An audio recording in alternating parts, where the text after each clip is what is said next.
வணக்கம் நண்பர்களே. தினமும் ஒரு டேபிள் ஸ்பூன் எள்ளு சாப்பிட ஆரம்பித்தால் உங்க உடல்ல என்னென்ன மாற்றங்கள் நடக்கும் தெரியுமா?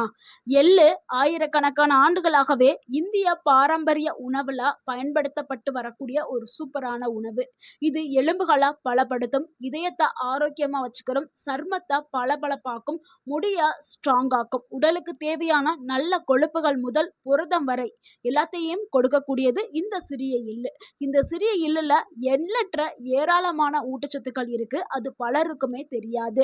ஆனா எள்ளை எப்படி சாப்பிட்டால் அதிகமான பலன்கள் கிடைக்கும், எந்த நேரத்துல எடுத்துக்கிட்டா அது நல்லது, எவ்வளவு அளவு சாப்பிடணும், நல்ல எள்ளு நல்லதா கருப்பு எள்ளு நல்லதா, ஒரு நாளைக்கு எவ்வளவு சாப்பிட வேண்டும், யாரெல்லாம் இந்த எள்ளை சாப்பிடக்கூடாது, எல்லாத்தையும் தான் நம்ம இந்த வீடியோல பார்க்க போறோம். வீடியோவை ஸ்கிப் பண்ணாம கடைசி வரைக்கும் பாருங்க.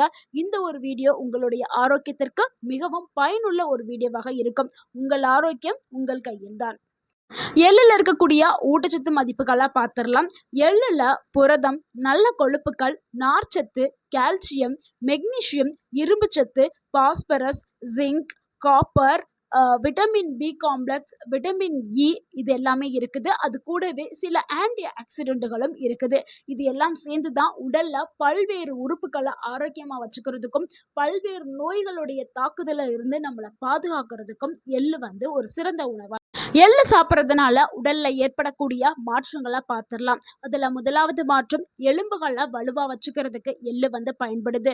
வயது அதிகரிக்கும் போது பெண்களுக்கு முக்கியமா எலும்பு சார்ந்த பிரச்சனைகள், ஆஸ்ட்ரோபோரோசிஸ் சொல்லக்கூடிய எலும்பு அரிப்பு நோய், எலும்பு தேய்மான பிரச்சனை, இது எல்லாமே வர ஆரம்பிக்கும். ஸோ அதை சரி பண்றதுக்கு எள்ளு பயன்படுது.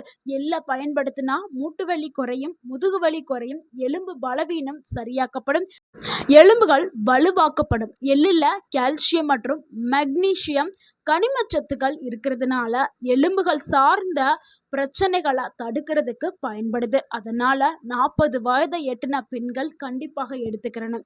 ஏன்னா அவங்களுக்கு தான் அந்த டைம்ல எலும்பு சார்ந்த பிரச்சனைகள், ஏன்னா அவங்க அந்த மெனோபாஸ் அப்படிங்கிற அந்த ஸ்டேஜை அடைவாங்க, அதாவது பீரியட் நிற்கக்கூடிய அந்த ஸ்டேஜ். அந்த டைம்ல பெண்களுக்கு உடல்ல பலவிதமான ஹார்மோன் மாற்றங்கள் ஏற்படும். ஸோ அப்போ அந்த டைம்ல எள்ளு ரொம்பவுமே அவங்களுக்கு தேவை. அது கூடவே சரியான உடற்பயிற்சி, விட்டமின் டி நிறைந்த உணவுகள், புரதம் நிறைந்த உணவுகள், கால்சியம் நிறைந்த உணவுகள் எல்லாத்தையும் எடுக்கும்போது அவங்க உடல் ஆரோக்கியமாக்கப்படும். அடுத்து இரண்டாவது மாற்றம் என்னன்னா, இதயத்தை ஆரோக்கியமா வச்சுக்கிறதுக்கு எள்ளு பயன்படுது. இதய நோய்ங்கிறது இன்னைக்கு மிகவுமே அதிகமாக பரவிக்கிட்டு வருது. பல மரணங்களுக்கு இதய நோய் காரணமா இருக்குது. நம்ம உணவுல இருக்கக்கூடிய நல்ல கொழுப்பு இதயத்திற்கு ரொம்ப ரொம்ப முக்கியம். ஸோ எள்ளுல mono unsaturated fat, poly unsaturated fat அப்படின்னு சொல்லக்கூடிய 2 நல்ல கொழுப்புகள் இருக்குது. இந்த நல்ல கொழுப்புகள் அது கூடவே லிக்னானின்கள் மற்றும் விட்டமின் இ போன்ற ஆன்டி ஆக்சிடென்ட்களும் எள்ளுல இருக்குது. ஸோ இதெல்லாம் சேர்ந்து இதயத்தை ஆரோக்கியமா வச்சுக்கிறதுக்கு பயன்படுது. உடல்ல ஏற்படக்கூடிய ஆக்சிடேட்டிவ் ஸ்ட்ரெஸ்ஸை குறைக்கிறதுக்கு பயன்படுது. அடுத்து மூன்றாவது மாற்றம், உடலுக்கு நல்ல சக்தியை கொடுக்கறதுக்கு எள்ளு பயன்படுது. பலருக்கும் நாள் முழுக்க உடல் சோர்வு இருந்துகிட்டே இருக்கும். இதற்கு காரணம் சரியான தூக்கமின்மை, சத்து குறைபாடு, உடற்பயிற்சி இல்லாத ஒரு உடல். ஸோ இதனால தான் உடல் சோர்வு அந்த நாள் ஃபுல்லா இருக்கும். ஆனா நீங்க எள்ளை பயன்படுத்திட்டு உடற்பயிற்சி மேற்கொண்டீங்கன்னா உடல் சோர்வே இருக்காது. காலையில எந்திரிக்கும் போதே ரொம்பவுமே புத்துணர்ச்சியாகவும் ஆக்டிவாகவும் எந்திரிப்பீங்க. ஏன்னா எள்ளுல நல்ல புரதங்கள், இரும்புச்சத்து, மெக்னீசியம் போன்ற சத்துக்கள் இருக்குது. இது உடலுக்கு தேவையான சக்தியை வழங்கக்கூடியது. அடுத்து மாற்றம் 4, ரத்த சர்க்கரையை கட்டுப்படுத்துறதுக்கு எள்ளு பயன்படுதுங்க. இன்னைக்கு இந்தியாவில் பல குடும்பங்கள்ல ஒருத்தருக்காவது சர்க்கரை நோய் இருக்குது. அந்த அளவுக்கு உலகமே மாறிவிட்டது சர்க்கரை நோயால. ஸோ எள்ளு சாப்பிட்டால் சர்க்கரை நோய் குணமாகுமா? அப்படிலாம் கிடையாது. ஆனா இது சர்க்கரை அளவை கட்டுப்படுத்துறதுக்கு பயன்படுது. சில ஆராய்ச்சிகள் என்ன சொல்லுதுன்னா, எள்ளுல இருக்கக்கூடிய நார்ச்சத்து, நல்ல கொழுப்பு மற்றும் மெக்னீசியம் அது என்னன்னா சர்க்கரை அளவை கட்டுப்பாட்டில் வச்சுக்கிறதுக்கு பயன்படுறதாக சொல்லப்படுது. ஸோ அதனால சர்க்கரை நோயாளிகள் அளவா தினமும் எள்ளை எடுத்துக்கிறலாம். அடுத்து 5வது மாற்றம் என்னன்னா, கெட்ட கொலஸ்ட்ராலை குறைக்கிறதுக்கு எள்ளு பயன்படுது. நம்ம உடல்ல 2 வகையான கொலஸ்ட்ரால் இருக்குது. ஒன்று நல்லது, இன்னொன்று கெட்டது. ஸோ நல்லதை என்ன சொல்லுவோம், HDL அப்படின்னு சொல்லுவோம். கெட்டதை எல்டிஎல் அப்படின்னு சொல்லுவோம். இந்த நல்ல கொலஸ்ட்ரால் இருக்குல்ல, ஹெச்டிஎல், அது நம்ம உடலுக்கு ரொம்பவுமே தேவை. அதை வந்து எள்ளு கொடுக்குது. அந்த உடல்ல இருக்கக்கூடிய அந்த கெட்ட கொலஸ்ட்ராலை குறைக்கிறதுக்கு இந்த நல்ல கொலஸ்ட்ரால் வந்து பயன்படுதுங்க. ஸோ அதனால தான் எள்ளை நம்ம அளவாக தினமும் சாப்பிடலாம். ஸோ அதிகமாக சாப்பிட்டிங்கன்னா கலோரி உடலுக்கு அதிகமாக போய் உடல் எடை அதிகரிக்கிறதுக்கு வாய்ப்பு இருக்குது. அதனால் அளவுனா 1 டேபிள் ஸ்பூன் எள்ளை நீங்கள் தினமும் எடுத்துக்கிறது ரொம்பவுமே ஆரோக்கியமானது. அடுத்து 6வது மாற்றம் என்னென்னா, செரிமானத்திற்கு எள்ளு வந்து பயன்படுது. ஸோ மலச்சிக்கல் பிரச்சனை இருக்கிறவங்களுக்கு எள்ளு வந்து ஒரு சிறந்த உணவாக இருக்குது.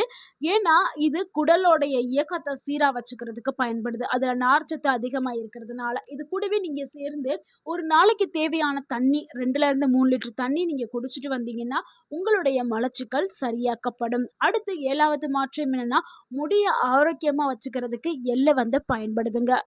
நிறைய பேர் ஆடு இல்லை நம்ம சோசியல் மீடியாலே பார்த்துருப்போம். எள்ளை சாப்பிட்டா வெள்ளை முடி கருப்பாயிடும், வழுக்க மறைஞ்சிரும் அப்பெல்லாம் சொல்லுவாங்க. அதெல்லாம் கிடையாது.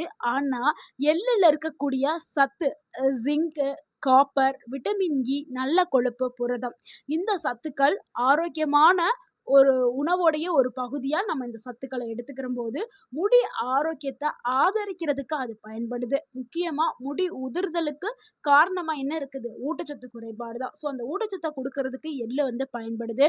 அது மட்டும் கிடையாதுங்க.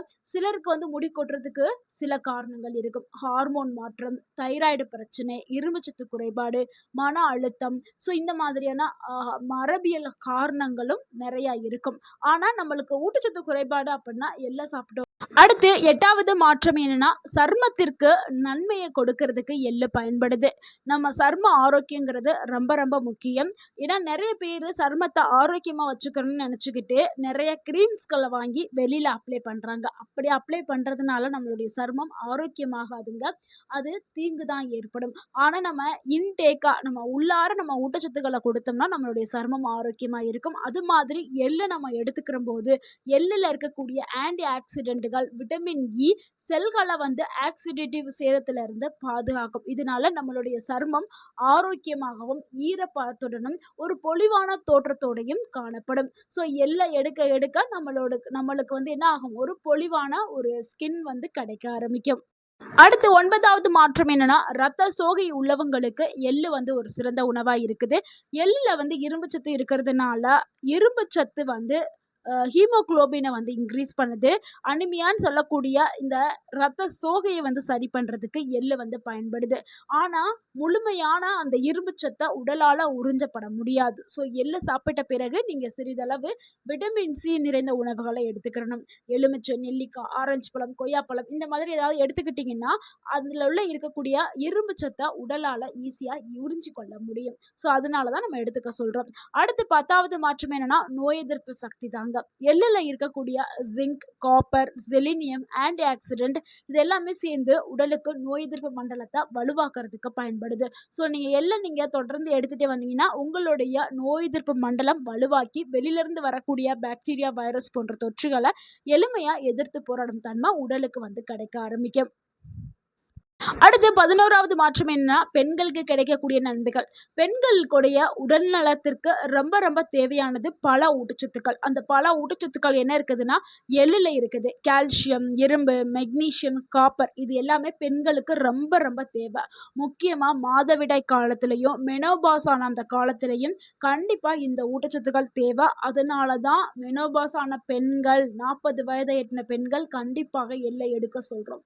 ஸோ இது ஒரு சத்தான உணவு எள்ளு. அதனால அவங்கள எடுக்க சொல்றோம். அடுத்து ஆண்களுக்கு கிடைக்கக்கூடிய மாற்றம் நன்மைகளை பார்த்துடலாம். ஸோ எள்ள சாப்பிட்டா ஆண்களுக்கு ஆண்மை பவர் வந்து கிடைக்கும். ஏன்னா அந்த அளவுக்கு எள்ளுல வந்து நல்ல ஊட்டச்சத்துக்கள் இருக்குது. புரதம், நல்ல கொழுப்பு, ஜிங்க் வந்து ரொம்பவுமே தேவை. ஏன்னா அவங்களுடைய ஸ்டாமினா பவருக்கு ஜிங்க் வந்து தேவை. அந்த ஜிங்க் வந்து எள்ளுல இருக்குது.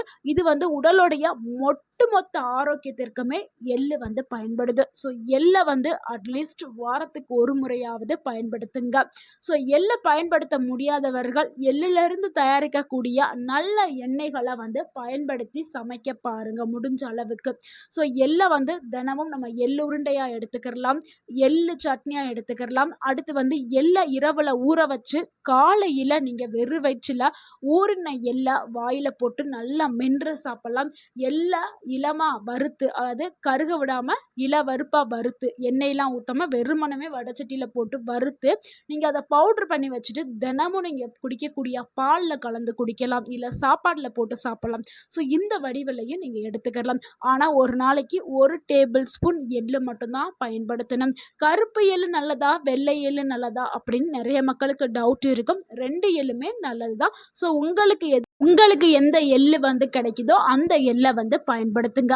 எள்ளு அப்படின்னாவே ரொம்பவுமே ஆரோக்கியமானது. முக்கியமா எலும்புகள் சார்ந்த பிரச்சனைகளை தடுக்கணும். எலும்பு சார்ந்த பிரச்சனை எனக்கு வரவே கூடாது. நான் ரொம்பவுமே ஆரோக்கியமா என்னுடைய மூட்டுகள், கை கால் வலி, மூட்டு வலிலாம் வரவே கூடாது அப்படின்னு நினைச்சா நீங்க எள்ள வந்து தொடர்ந்து எடுங்க. கண்டிப்பா உங்களுடைய எலும்பு சார்ந்த பிரச்சனைகள் எதுவுமே உங்களுக்கு வந்து வராது. இருந்தாலும் படிப்படியா குறைய ஆரம்பிச்சிடும். ஸோ எள்ளுங்கிறது ஒரு அற்புதமான உணவு.